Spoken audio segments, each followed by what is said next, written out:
maravilhosa graça do Senhor seja com a tua vida, amém? Como ele falou, a gente atende de bate-pronto porque é misericórdia e graça de Deus. E a gente se coloca à disposição e Deus é quem opera.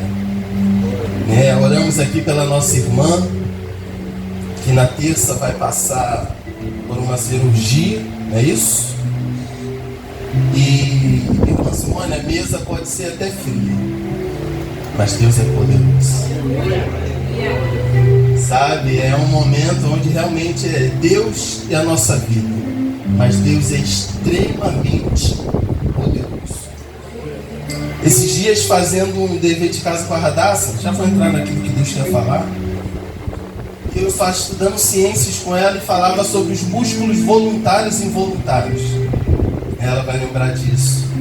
Os músculos voluntários você consegue andar, braços, pernas. Mas existem alguns músculos no nosso corpo que eles são involuntários. Eu vou falar de dois deles, coração e pulmão. Esses não adianta você mandar funcionar, que ali não obedece a voz. Você pode mandar coração bombeia, mas ele não ouve a voz do teu coração, a tua própria voz. Sabe, é no nosso corpo, uma parte nossa, quem comanda e domina é a soberania de Deus. Quem mantém esse músculo assim, ó, puf, puf, puf, não é o teu pensamento positivo, não é aquilo que tu acredita, é o nosso próprio Deus.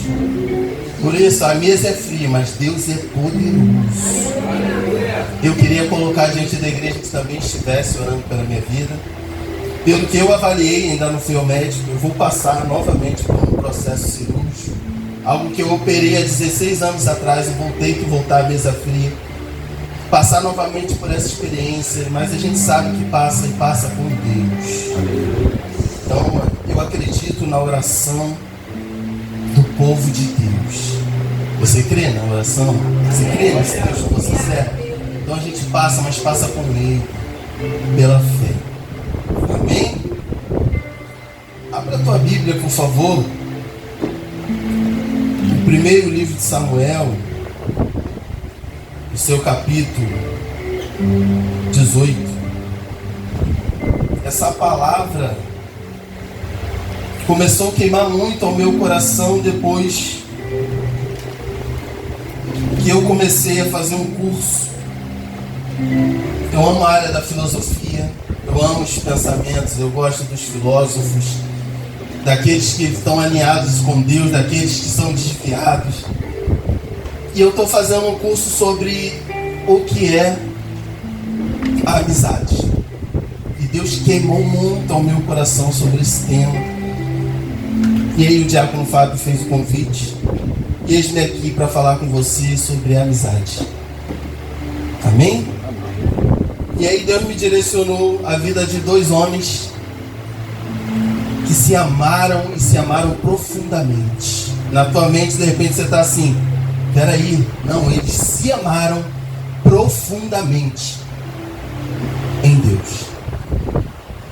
1 Samuel 18, do 1 ao 9.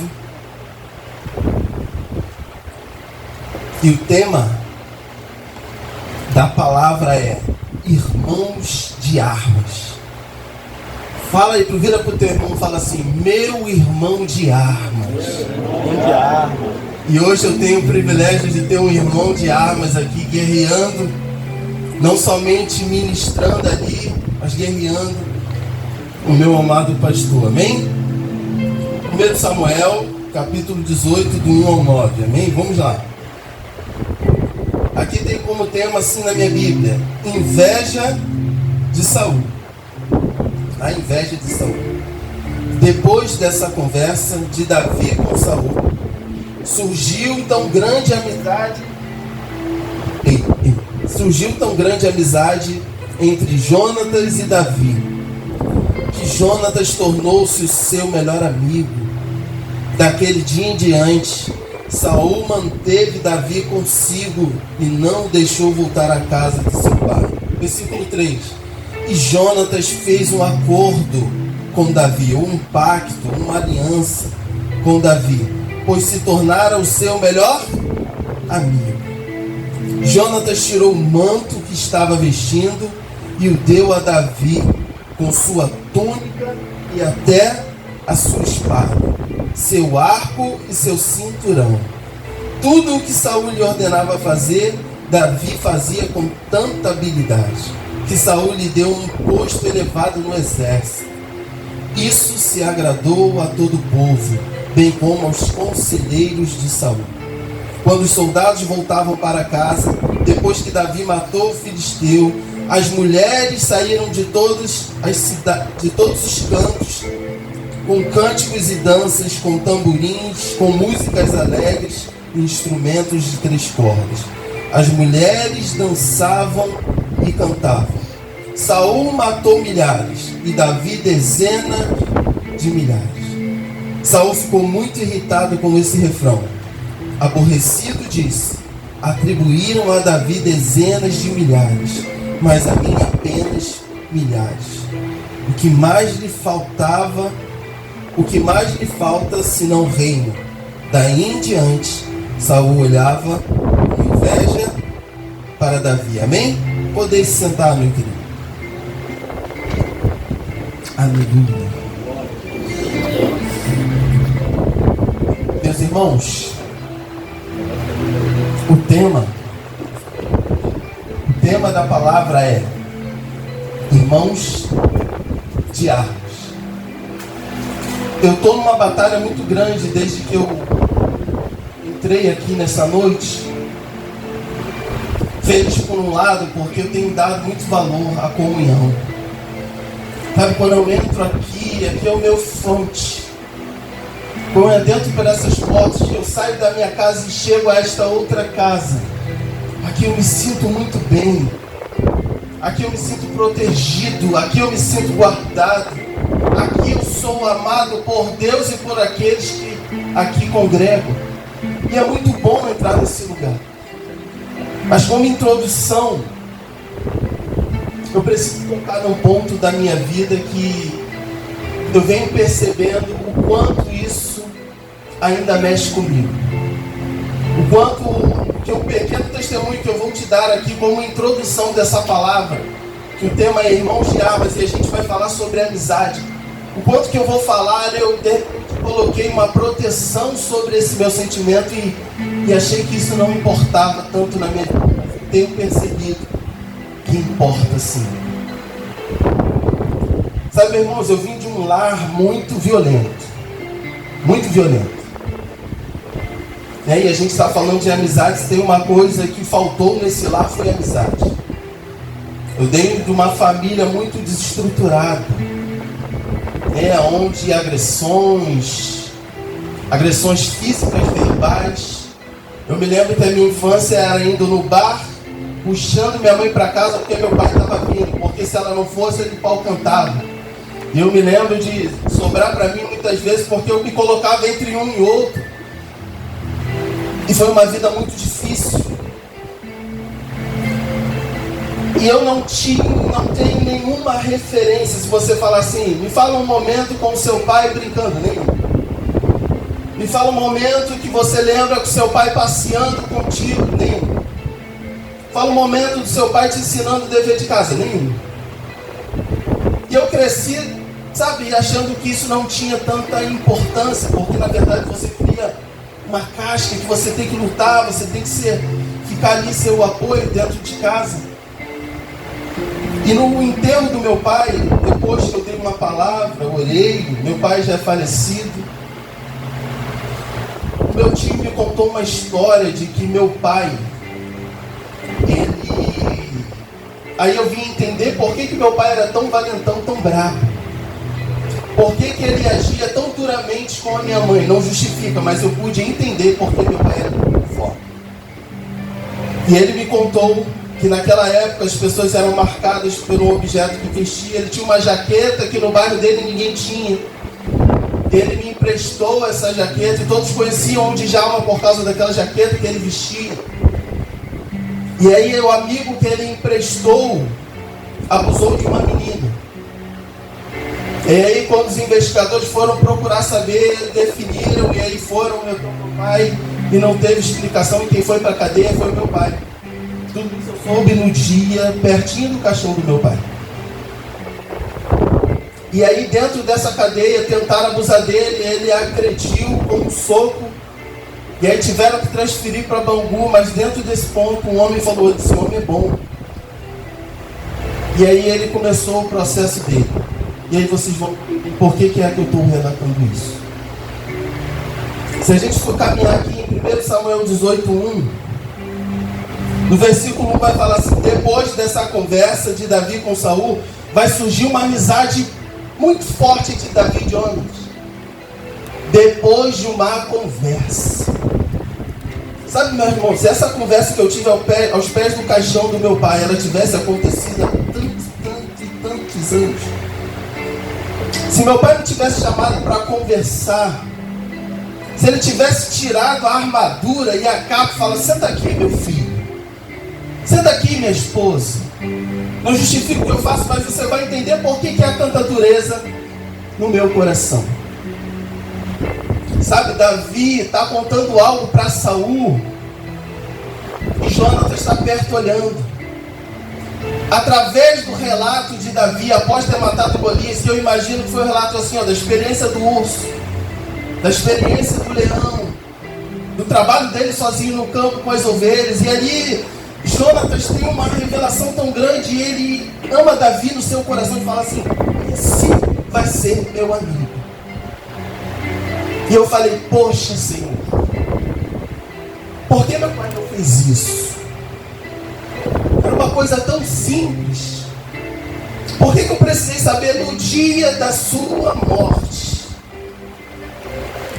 Sabe, meus irmãos, isso tem muito a ver com a minha casa e com a sua casa. Isso tem muito a ver com o nosso relacionamento aqui dentro da igreja.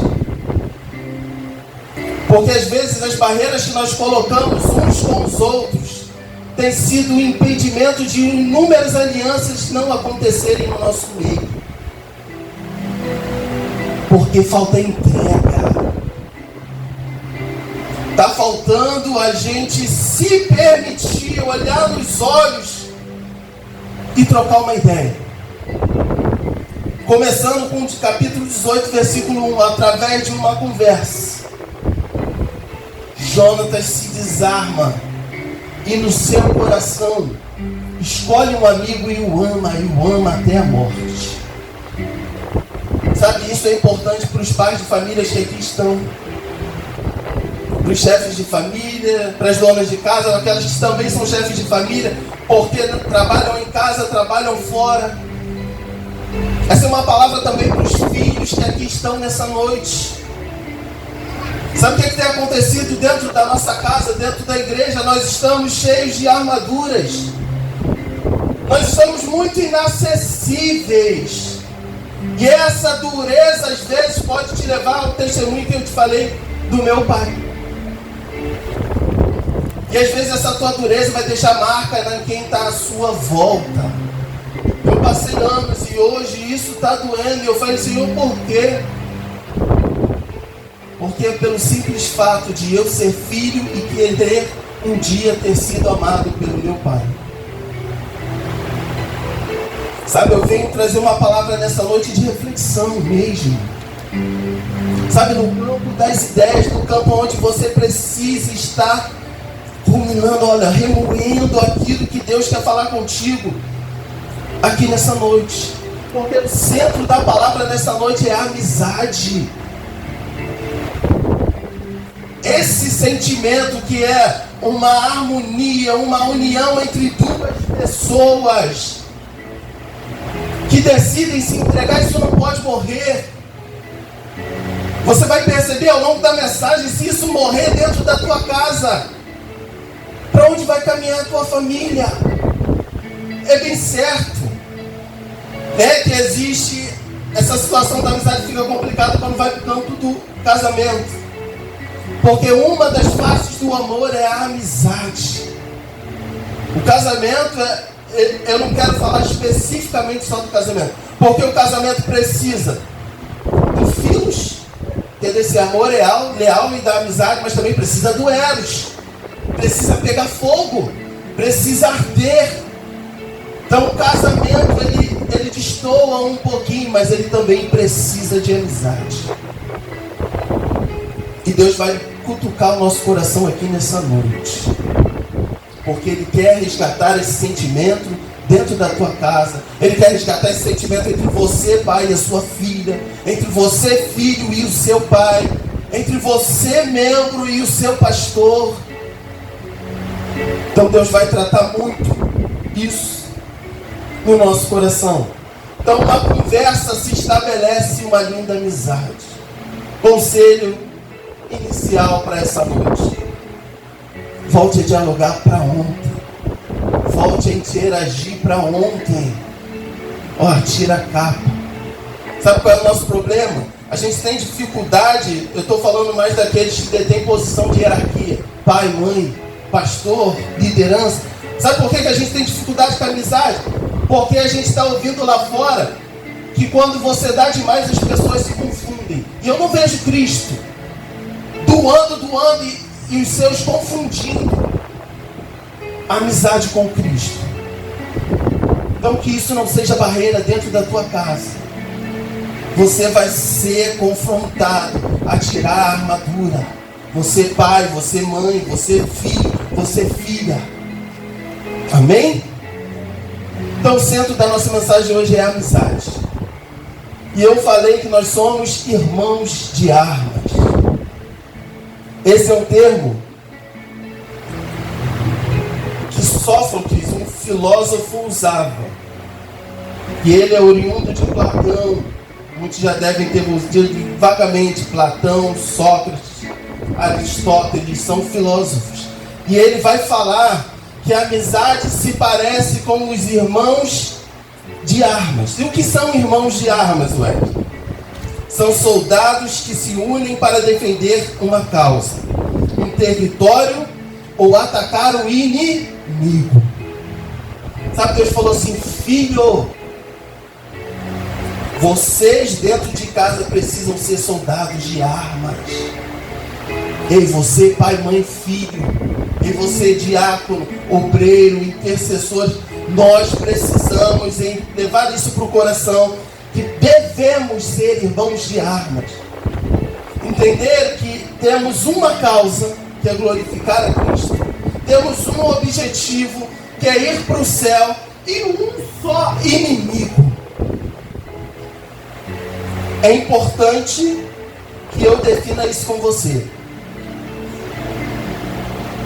Será que você entende que só tem um inimigo? Quando as coisas saem do eixo na tua casa, você entende que só tem um inimigo? Quando a rebeldia pegou no teu filho, na tua filha, você entende nesse momento que só tem um inimigo? E que esse inimigo não é o teu filho rebelde. Esse inimigo não é a sua esposa que está fria com você. Esse inimigo é Satanás. Porque os soldados de armas precisam entender que a luta não é contra a carne e sangue. Não é contra o diácono Silvio. Minha luta não é contra a Pâmela. Não pode ser. Se as coisas estão difíceis dentro de casa, se as coisas estão difíceis dentro da igreja, primeiro ponto que você precisa estabelecer: não é a liderança que é seu inimigo. Não são os diáconos que são os seus inimigos. Seu inimigo é Satanás. Então, primeira coisa, o soldado de arma, o irmão de arma, precisa entender que ele luta pelo mesmo objetivo do que o soldado que está do seu lado.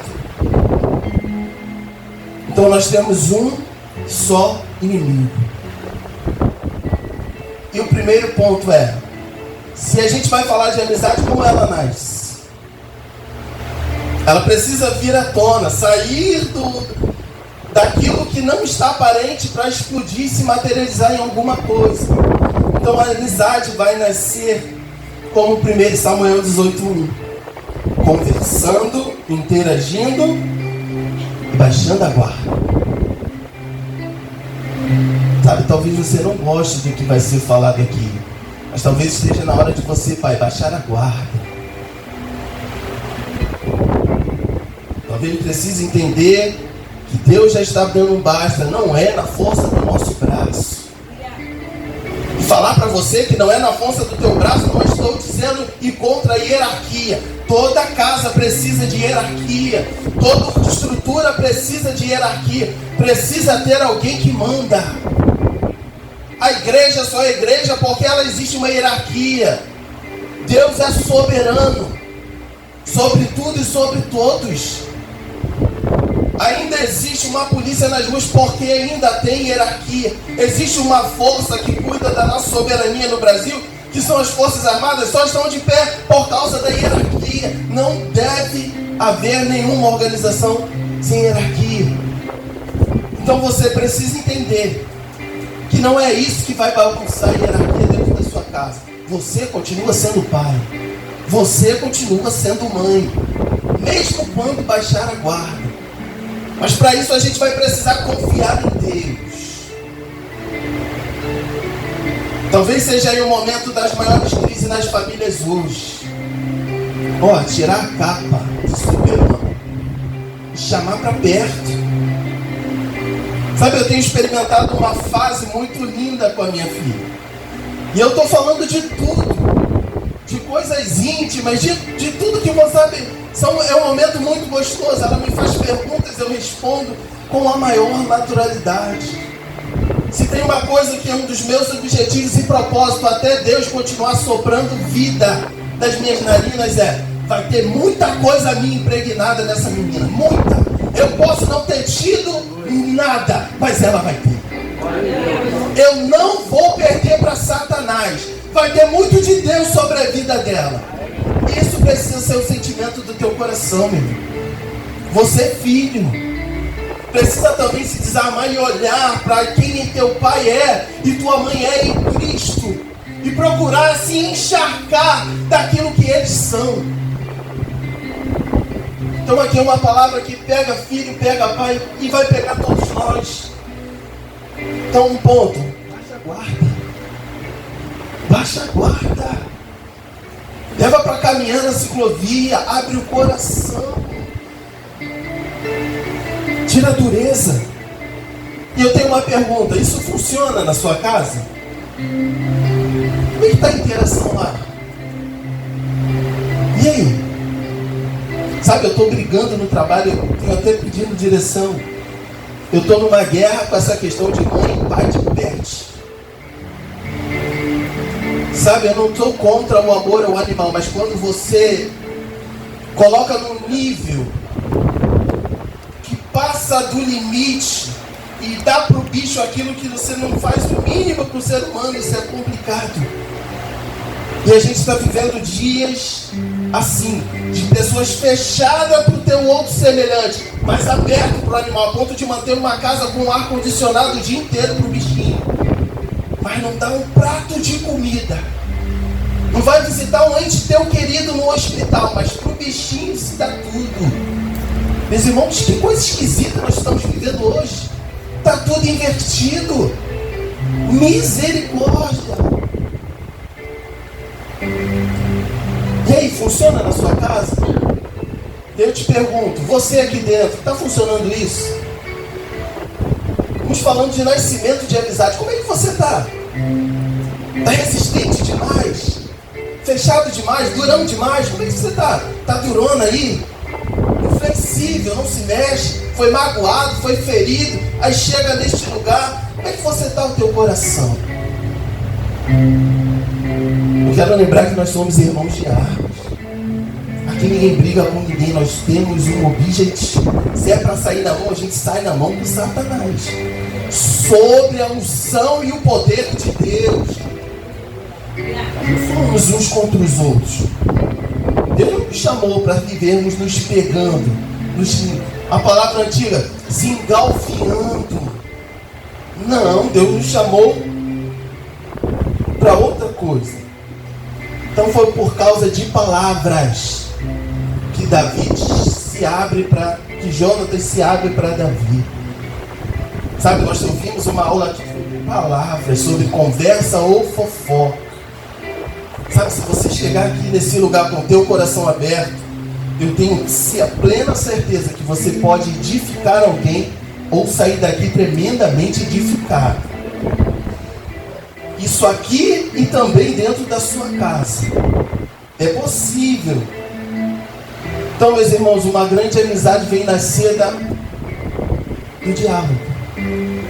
Não pode faltar dentro da tua casa. Sabe? Eu sei que tem hierarquia, mas não leva tanto assim. A minha palavra é que basta, a minha primeira, a última, a terceira, a quarta e a quinta, e o resto tem que seguir. Repense um pouquinho. Minha irmã, meu irmão, vamos descer um pouquinho para a glória de Deus. Então, se uma amizade nasce na conversa, de tirar as barreiras, como é que ela se firma? Na visão de Aristóteles, existem 3 tipos de amizades. Uns vão se ajuntar, Diácono Roberto, na hora de escolher um amigo, por prazer, por utilidade ou por virtude. Geralmente, o ser humano ele vai se relacionar baseado nisso. Se for por prazer, é pelo interesse, somente, naquilo que vai ganhar na amizade com aquela pessoa. E se for por utilidade, é por aquilo que somente a pessoa é útil para ela. É muito superficial. E sabe como a gente firma uma amizade? Pai, mãe, é por virtude. E virtude é algo que está dentro do teu interior, que Deus está trabalhando, e isso transborda. E aí os laços são estabelecidos. Foi assim, aos palavrazinhas de Davi, Jonatas percebeu que havia virtude naquele jovem. E aí ele decidiu firmar um pacto de aliança com ele, porque viu virtude. Sabe, eu falei aqui no início que eu senti falta de algo no meu pai, porque por muitos anos, até Deus vir lapidando meu pai. Meu pai começa apontando a perna, a diabetes se piorando. Meu pai, os rins dele falham, uns 2, ele começa a fazer hemodiálise, quase fica cego, e a gente ali anos lutando. E aí no final da vida meu pai estava manso igual uma flor, porque Deus assim foi lapidando. Mas tudo isso seria evitado se ele deixasse a virtude que havia dentro do seu coração transbordar. Sabe, às vezes você está magoado com as atitudes que têm acontecido dentro da sua casa. Você obteve uma função durona, onde não transborda mais.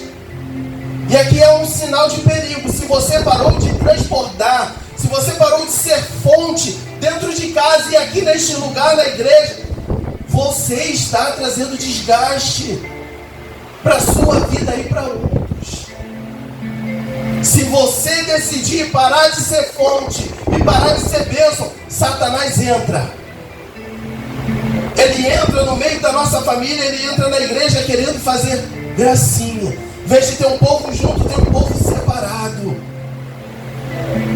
Porque a dureza tomou conta do nosso coração. Bota essa virtude para fora. Transborda. Sabe, se está difícil entender que é a tua obrigação transbordar, olha para a cruz. Porque a cruz é o maior exemplo dos transbordamentos da graça de Deus. Que é um exemplo. Se as minhas palavras não estão bem claras e talvez não tenha sido exemplo para você, que a cruz seja o maior momento onde Deus gracioso, que não precisava de você, não precisava do meu talento, não precisa do teu talento, ainda assim transborda te dando vida, e vida em abundância, que é o maior exemplo. Então nós precisamos, se queremos firmar alianças e pactos, precisamos deixar a virtude transbordar aquilo que é de Deus sobre a nossa vida. Sabe, eu vi um filme indicado pela Júlia, e o filme é Nada de Novo no Front. É um filme de guerra. Ela botou uma lista lá pra mim, e se passa na Primeira Guerra entre França e Alemanha. E o filme, eu entendi a crítica do filme. Sabe por quê? Nada de novo no front, ou seja, no campo de batalha. Porque tanto os franceses quanto os alemães foram massa de manobra dos cabeças. Porque durante 4 anos, 17 milhões morreram, em média, na Primeira Guerra Mundial.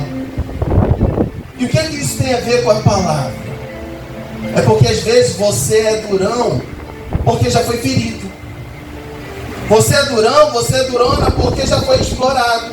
Deu um voto de confiança e foi quebrado. Deu outro voto e foi quebrado. E aí você enrijece.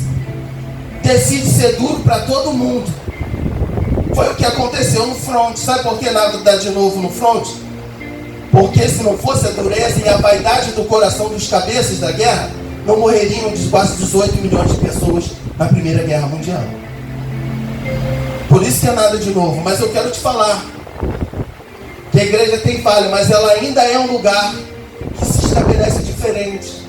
Vem desarmado, vem desarmada, vem disposto a construir relacionamento, vem disposto a se entregar e se permita ser abençoado por Deus aqui nesse lugar.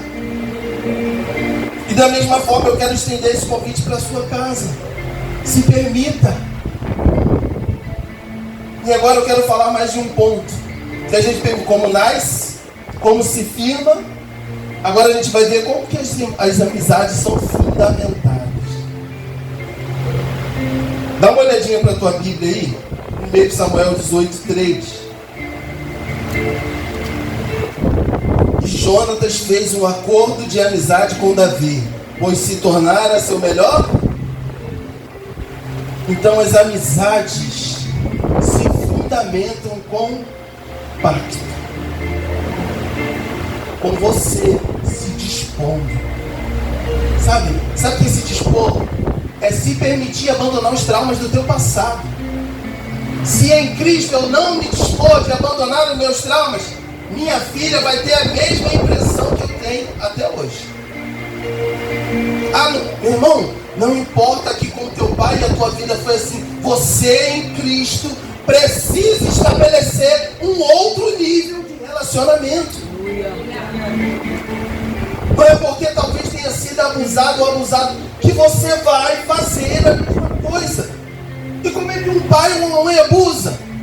Com excesso de autoritarismo, com palavras duras demais. Sabe por que a gente tem pecado dentro da igreja e das nossas casas? Porque a gente acha que só martelo vai resolver tudo. É só pancada que põe as coisas no lugar.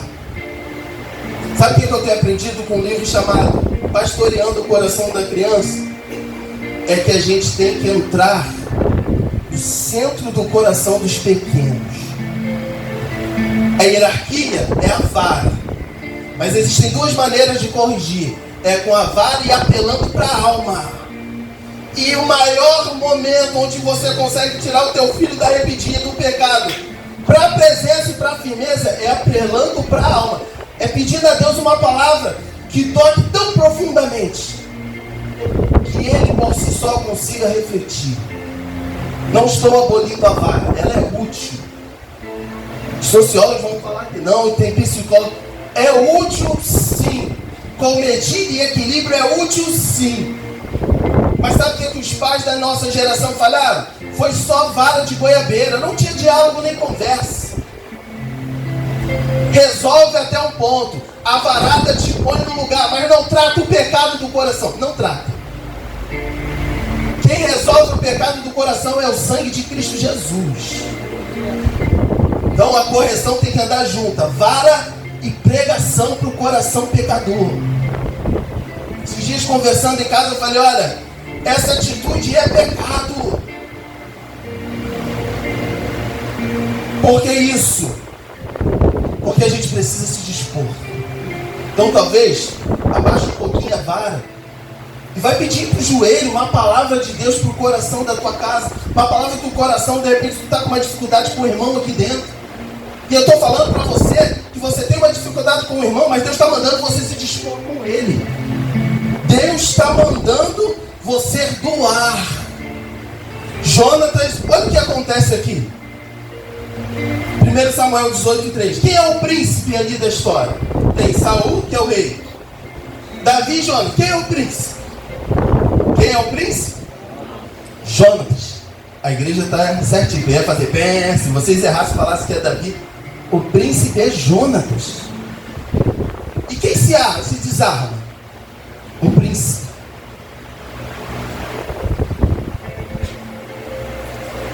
Jonatas é o príncipe, mas se dispõe a doar, fazendo um pacto com Davi. Sabe, então você é até pai. Você é até mãe. Você é até você que manda. Mas tem momentos que Deus está te mandando, seja para o teu casamento, seja para o teu ministério, seja no teu relacionamento com o teu pastor. Tem momentos que Deus está dando uma ordem. Não importa quem é certo ou quem é errado. Se Deus está falando, se disponha, entregue, doe. É o que Deus está falando. Se as minhas palavras não estão claras, abra comigo Filipenses, por favor. Filipenses capítulo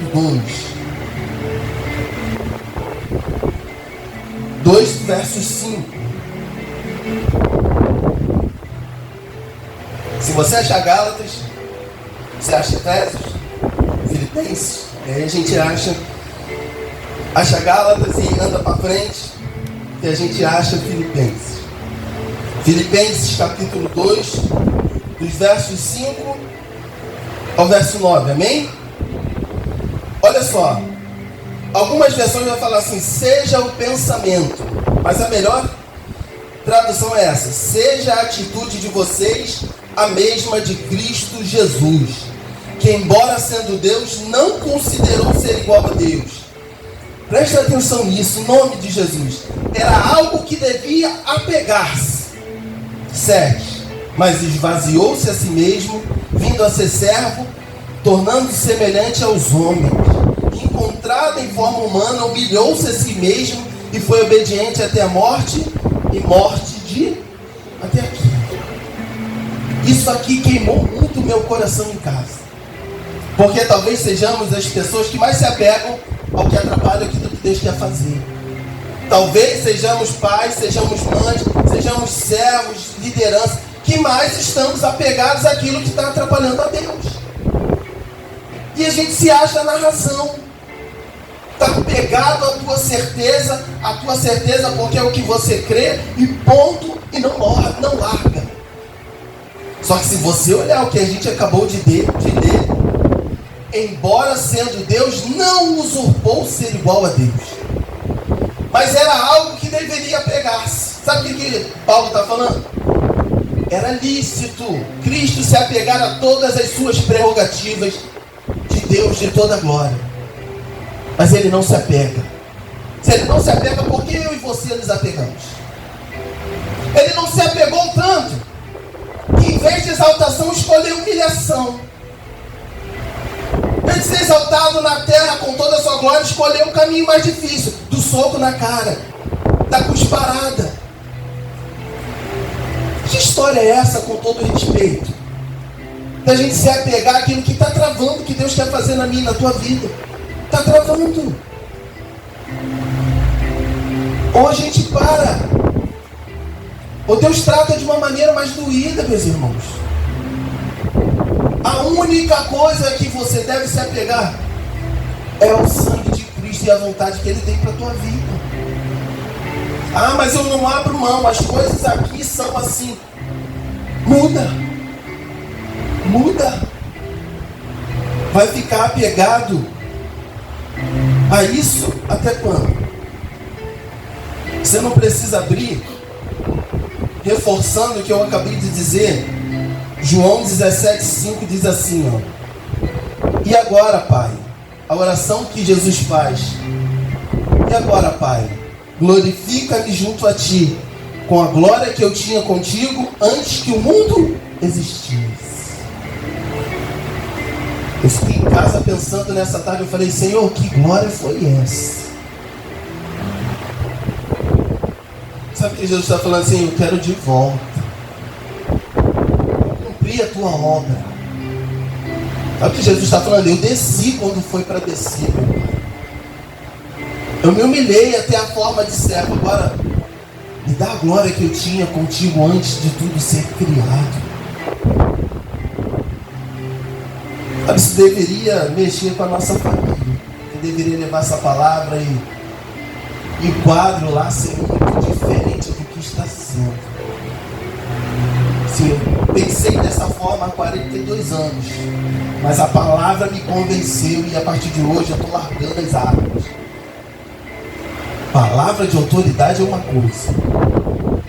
Agora o que Deus está te pedindo é para você largar as armas que tem impedido o agir de Deus dentro da tua casa. Se você não larga as suas armas, você está travando aquilo que Deus tem para fazer dentro do ministério, dentro da igreja.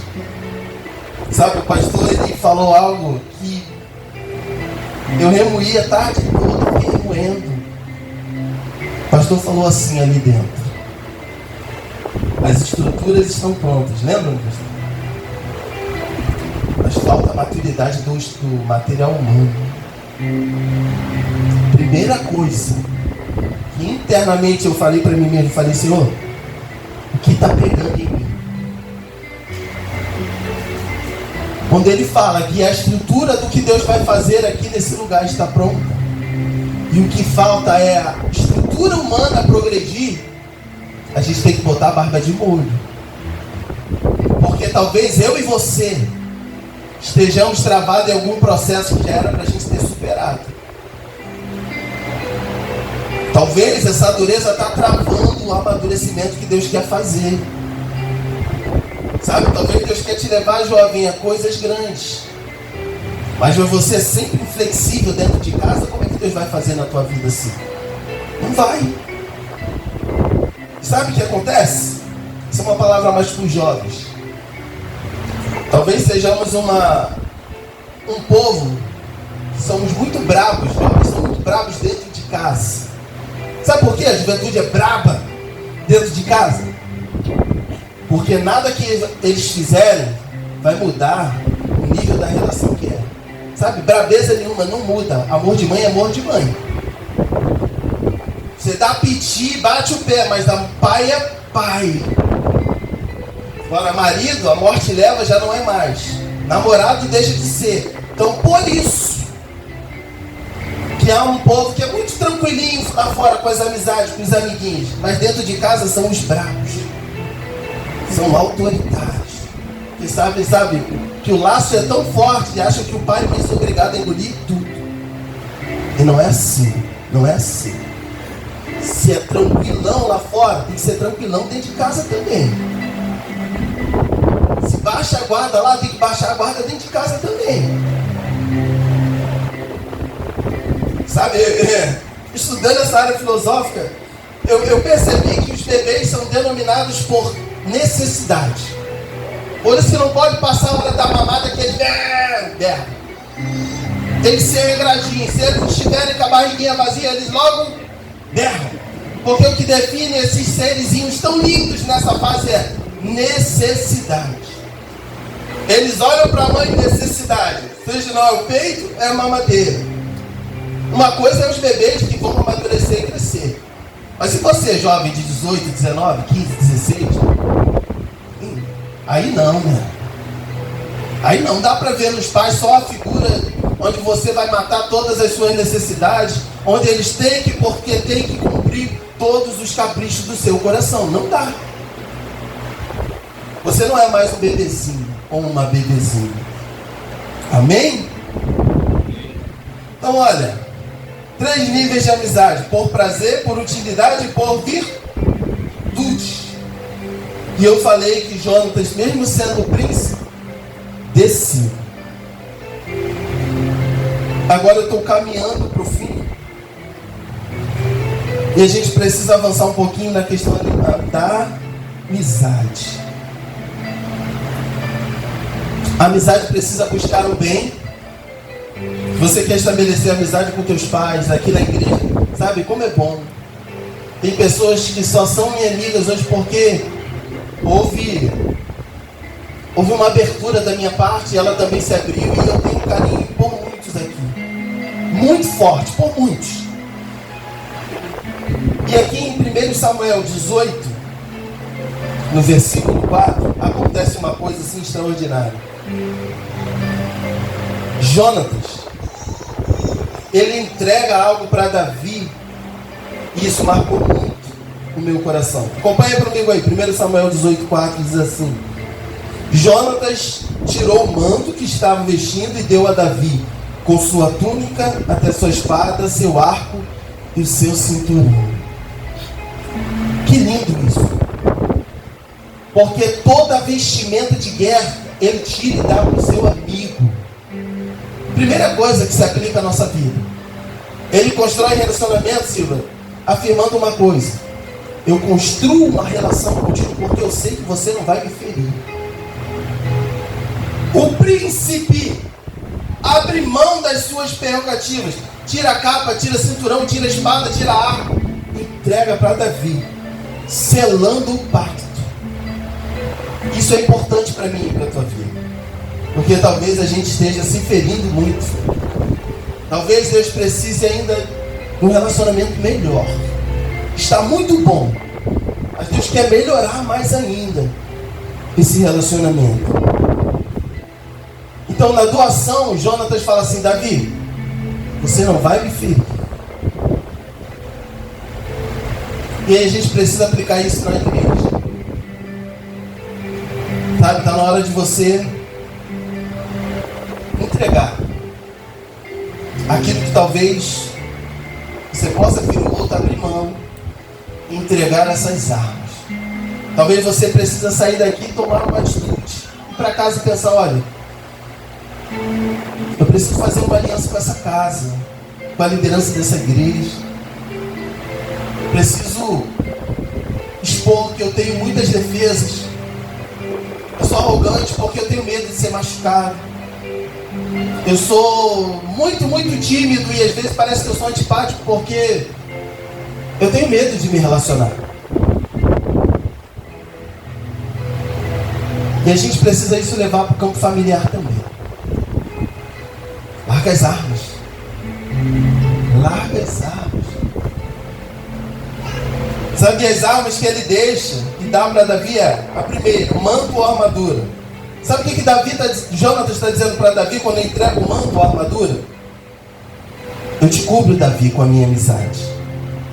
Ele está falando assim, para Davi: eu tiro a minha defesa para a tua proteção. Sabe qual foi a falha do meu pai? Ele foi só a defesa. Quando é que ele me cobriu? Só pagando conta? Será que a gente, como pai, acha que é só assim? Pagar boleto? A gente protege os nossos? Não é assim, não. É só pagando boleto mesmo. Então ele entrega o manto e a armadura falando assim: olha, você em defesa para te proteger. Que a minha defesa que eu podia usar para mim, eu quero te proteger. Ele dá a capa ou a túnica e está falando assim: ó, a nossa aliança vai ser protegida. Aqui é um ponto importante. Porque quantas alianças estão protegidas dentro da tua casa? Quanto tu está distante da tua filha? Quanto você, filha, está distante do teu pai? Quanto você, membro, diácono, está distante do teu pastor? Ele tem falado que ele estabelece pontes, mas ele não pode obrigar você a atravessar. A minha pergunta é: o quanto tu está distante de mim? Por que tanta distância? Você, marido, por que está distante da tua esposa?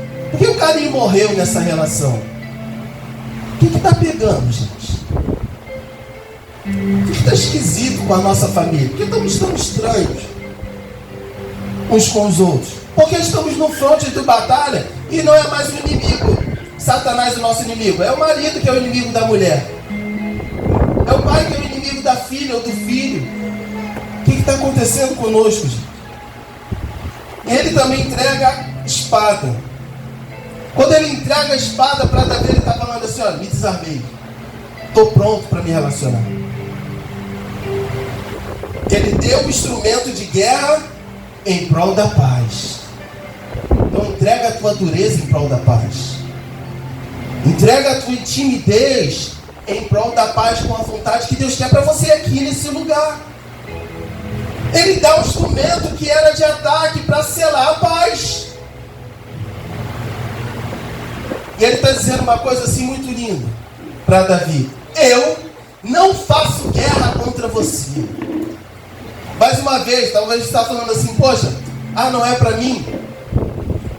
O nosso Deus tinha o direito de fazer guerra com todo mundo que está aqui dentro, com todos, até com os bebês, porque todo bebê que nasce sobre o pecado original, e se nasceu sobre o pecado original, já merece a ira de Deus.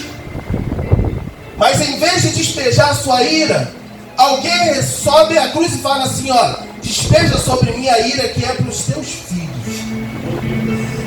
Então ele abre mão da sua espada, das suas prerrogativas de Deus, como a gente leu em Filipenses, e entra na reta da mão de Deus para receber a ira de Deus. Então se ele se desarma para te abençoar, não demora muito para fazer sobre ele na tua casa. Não demora muito para se desarmar na comunhão aqui dos santos. Não demora muito. E ele dá o arco também. O arco ele está falando assim para Davi, olha, você não vai estar sozinho na sua busca. Estou com você. Sabe, você precisa se voltar para os seus e entender os hormônios da adolescência, entender o que passa sobre a juventude da tua filha, do teu filho, entender as dificuldades que os seus irmãos em Cristo têm, as limitações, os defeitos, as falhas, e falar assim, olha, independente da falha do meu irmão e da minha irmã, eu vou ser com ele. E finalizando,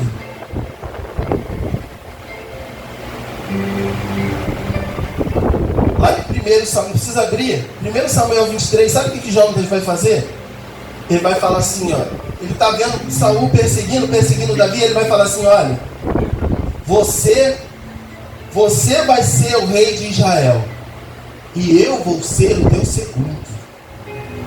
Sabe que nível é esse de amizade? É uma amizade que não coloca barreira. João 15:15, Jesus vai falar assim, olha, eu já não vos chamo de servos, mas de amigos, porque os amigos sabem aquilo que o seu Senhor faz. Eu falei muito que você está travando o seu ambiente familiar e o ambiente da igreja. Agora eu quero te falar muito sério. Não trava a amizade que Deus tem a ter com a tua vida. Ele vai falar assim, olha, não chamo vocês de servos, mas de amigos, porque tudo que eu tenho feito vocês não sabem. Eu queria profundamente que você saísse aqui desta noite refletindo em tudo aquilo que foi falado. Sabe, não veio do coração que está sendo duro aqui, está aqui, está despejando. Longe disso.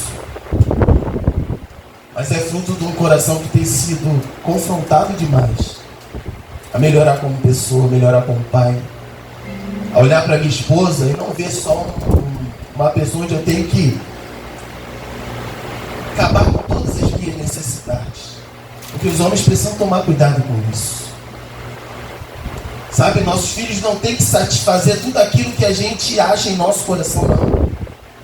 Vamos orar e perceber aquilo que Deus quer para a vida deles, engajar nessa luta com Deus pela alma deles, para de estabelecer somente a sua vontade. Eu queria deixar essa palavra no seu coração.